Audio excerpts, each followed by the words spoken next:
Hi there, I'm Susan from SusanWinter.net. Thank you so much for joining me again. Today we have more questions and answers, and today is a very different kind of topic. I was not going to read this question, I was not going to address it. And then on second thought, I read it again and I thought, no, now is the time to address this question. This is from viewer Torrie T, and she writes, "Hi Susan, I've held your question in my heart for many years and would love to hear your advice. How do you move forward in dating relationships after a history of sexual trauma, any type? I know this is a touchy subject and I believe that you give wise, insightful counsel. I would truly appreciate your input. Thanks." Torrie, thank you so much for entrusting me with this commentary. And I do hope that it does speak to your heart, and I hope that it, in some way, is helpful to you, truly. Those of you who watch my videos, you know a lot about my personal life that I leak out. Anybody that reads my articles knows a lot about my personal life. There's a whole lot of my personal life that I keep private that no one will ever know. I don't discuss. Even my closest friends. There are times after 10 years I reveal something. And sometimes I think if I actually shared the details of my life, people would assume I'm making it up, so I don't mention it at all. In this case, I want to remind all of you listening, I am not a medical professional. I am, however, a female who as a child, as an adolescent, and as a young woman, 4 times in my life, have gone through this experience. Now, in my time period, Torrie, we didn't have people we could talk to. Children had no voice, let alone females having a voice. And as I got older, as a tween and as a teenage girl, when I tried to explain what had happened to me, the one person I entrusted was so ashamed and horrified that they insisted I tell no one.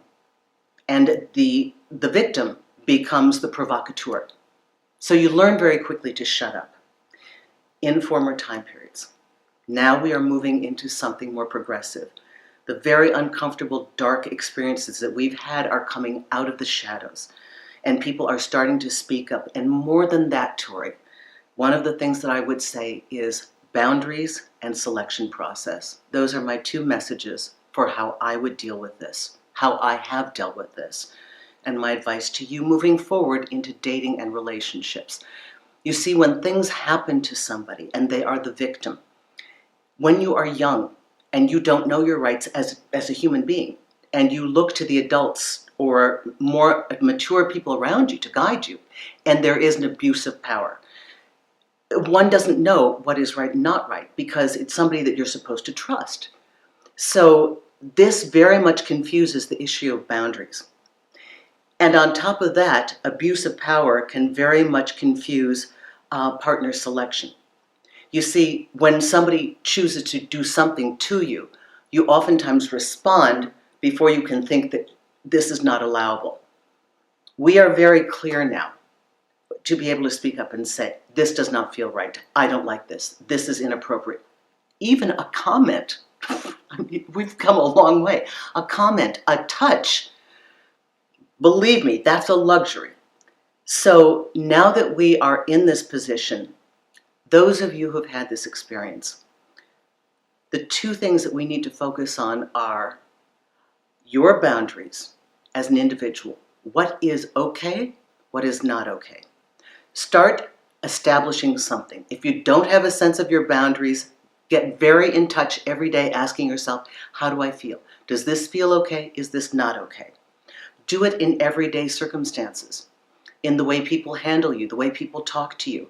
Move it gradually into your dating experience. Move it gradually into your relationship experience. Because if you're not able to say, this doesn't feel right, this does feel right, you will never know where your boundaries lie. Nobody else determines your boundaries for you. That's something that can get pretty much squashed in this kind of a situation. So it takes understanding and educating ourselves, 1, in our human rights, what we are allowed as a human being, our inherent rights, and 2, how we identify when somebody is going over that boundary. In love and relationships, you are going to be having sex, of course. So you're re-exposing yourself to the very thing that was violated. But I would ask you to remember that these are two separate constructs. One is an abuse of power and a horrific situation. The other is romance and love. And to have your ability to love cut short by this horrific experience that would be a tragedy. But your ability to love is separate from what was done to you. I mean, if you doubt me, just hold a puppy, hold a baby. Look at something that you love, somebody you love. Your ability to love is a completely different construct. And so your mind goes in a different direction as you address that. But in dating and relationships, the constant question is, does this feel right? Does this feel good? As you enter sexual relations with your partner, certainly have these discussions. Move slowly. Try to see what is a safe feeling for you.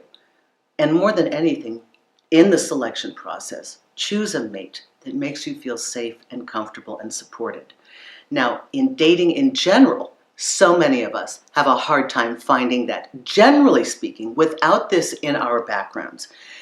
So for those of you who have gone through this experience, it's paramount to find a partner who is sensitive and loving and patient.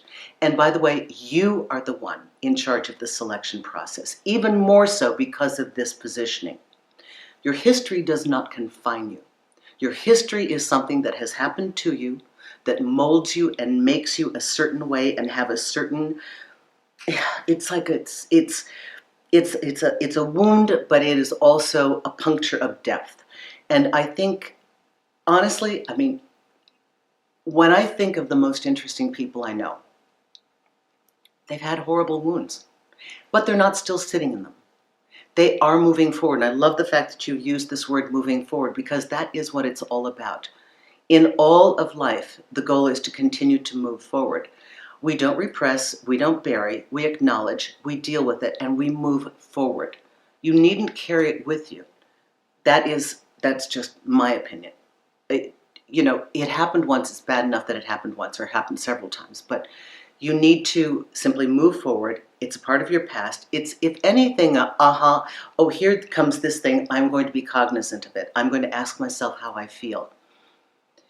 I am so incredibly sorry for your experience, whatever it was. And I am pleased that we live in this time period where you can actually write this. 30 years ago, this would have fallen on deaf ears. And so I'm very, very pleased that we have an acknowledgement now of an individual's rights to say no, to say this doesn't feel good, and for the first time ever, repercussion for those who ignore. So Torrie, thank you for this beautiful information. Remember, this does not in any way dampen your ability to love. That is your right. That's your inherent right. And that is this beautiful small flame that can never be extinguished. Thank you so much for your time. Susan Winter for SusanWinter.net. If you care to listen on podcast, tune in to the Susan Winter Show on iTunes. If you want to talk to me personally, you want to discuss something like this, you can either reach me on my consultation page or just call me on Magnify. Thanks a lot.